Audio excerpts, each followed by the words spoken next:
And we are live. Okay. Hello, everybody. Welcome to the first of many Project 2051 conversations.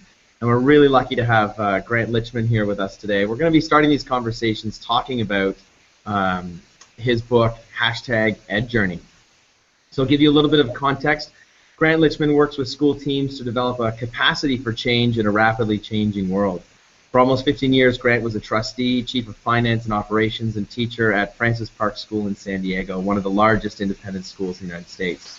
Over a decade and a half of remarkable transformation at the school, Grant was either directly responsible for or intimately involved in strategic planning, program design, and the list goes on and on.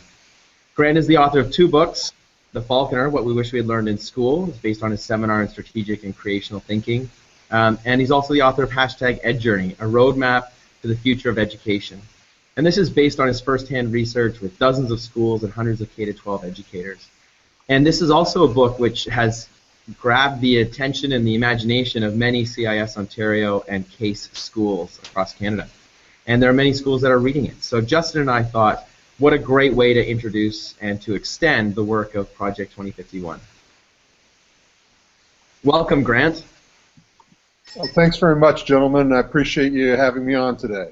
Yeah, well, we really appreciate you engaging with our schools. So let's just dive right into it. Can you explain the inspiration around #EdJourney, a roadmap to the future of education? Yeah, sure. I'll tell you, it was a very singular point in time. It was in the spring of 2012.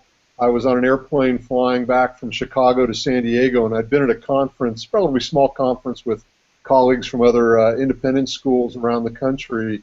We had been talking about how we were going to transform our schools for the quote-unquote 21st century, realizing at that point we were already one decile into the 21st century, and we were still talking about it, and most schools weren't actually doing anything. And so on this airplane back, I got the sense, I'd been hearing the word innovation used about education for many years. With some of us, it's really been several decades. But nobody had ever really explained to me what that word meant with respect to education. And so I got this idea. I realized that I had the one thing that just about every educator values more than anything else, and that is the luxury of time. I'd been working at a great independent school in California, but wanted to maybe take a sabbatical. My wife and I have been married for many years. Our kids are grown and doing well things, and so I decided to take a road trip and go out and actually talk to the users and find out what innovation meant to educators, what some of the successes were that they were realizing, and what some of the obstacles they were facing and having to overcome in order to transform their schools. And so that was the inspiration. I decided to do it. I begged my wife forgiveness, talked to a few other folks, and 3 months later I was on the road. In your Prius, right? In my Prius. Yeah.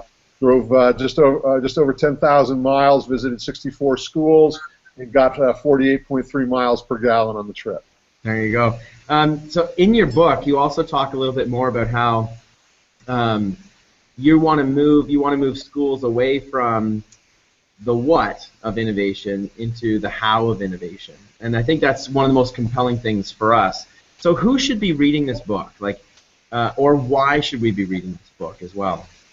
Well, I think the who is probably the easiest. I think all of us have a tremendous stake in the education that this generation and the next generation of students are getting in order to prepare them for really the challenges they're going to meet in a very rapidly changing world. And so whether we are formal educators, parents, even students are reading the book, I think that's really the who. We all have a tremendous stake in this. And you're right. I tried to be fairly emphatic that the time for talking about changing education is done. That train has left the station. We've been talking and hearing and listening to ourselves talk about transitioning away, transforming away from the sort of industrial age assembly line model of education now for well over a decade, and some of us for 3 decades. So the book is really about how schools are achieving this transformation, what is working, what they've had to overcome to do that, trying to synthesize some of those key drivers and characteristics and elements of schools that are more successfully making this transformation. Mm-hmm. And you start the book off with a really compelling concept, which is that change is not hard, and we need to change the words that we are using when discussing innovation in schools. And you use the word uncomfortable. Can you unpack that a little bit for us? Well, without going completely into the story, I guess I will recite the story a little bit.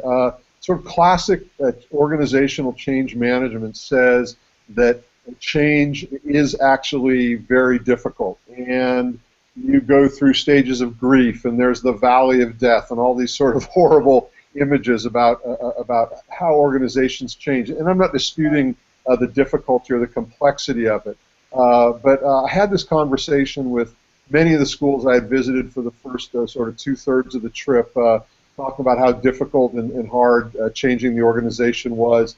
And without going into the entire story, I really had sort of a tipping point moment in South Carolina one afternoon when I started thinking about what really is difficult, what really is hard for individuals, either in our own lives or the lives of people we know and love. And I think we all have examples of that that we can dredge up and cite, and those were sort of flowing through my mind as I was driving west toward the setting sun in South Carolina. And it really came to me that, you know, relative to those things in life that really are very hard, changing schools is not hard. It's uncomfortable. It's pushing us outside of our comfort zone, both the adults and the students in the system. But here's the fact of the matter. I have yet to run into a good educator or even most parents and even most students who don't say that they want to be pushed out of their comfort zone. We ask our students to push themselves beyond their comfort zone to enhance their learning. And if we want our students to get into that zone of embracing discomfort and pushing themselves past where they think they can go intellectually, academically, socially, you know, we have to model that for our students ourselves. And so I think we have to embrace discomfort. We have to welcome what change means. We have to get beyond this idea that it's just so darn hard that it takes on an inertia of its own. Yeah, that's great. Thank you. Well, one of the things I think that resonated for us about your book was that it very much took a similar model to Project 2051, in that you did this deep dive inventory of 60 schools, coast to coast, public, independent, private, and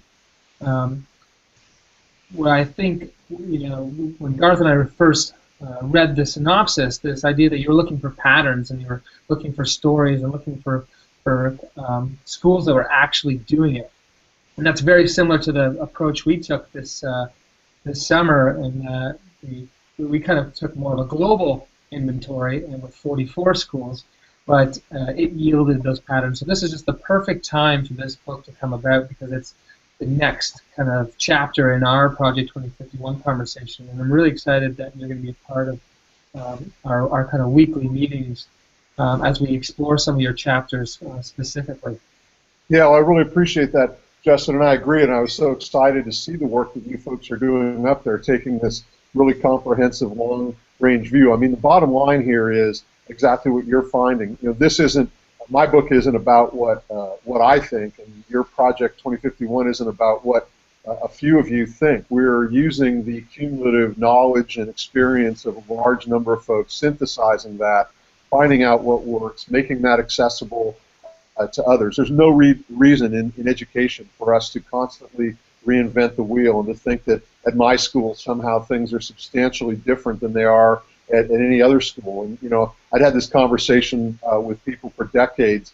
Are there, you know, huge differences between the public sector of schools and the private sector? Are there huge differences between how an independent school with a large endowment and a lot of money and resources and relatively small classes, how they're going to transform versus a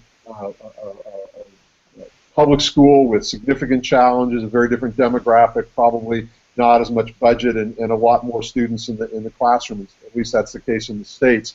And you know what I found is that there were a lot more similarities and differences. There were a lot more challenges that those schools that were facing were the same. Now, I'm not saying that they're all the same by any means, but I think if we synthesize those successes and share those successes with each other, as we're so good in doing in education, we can find out we can overcome these issues, these obstacles, a lot more quickly than if we take them on separately. That's great insight. Well, I think for us, this initial podcast was to kind of set the stage for the course ahead. And so next week, when we bring you back, we're going to be introducing your chapter on time.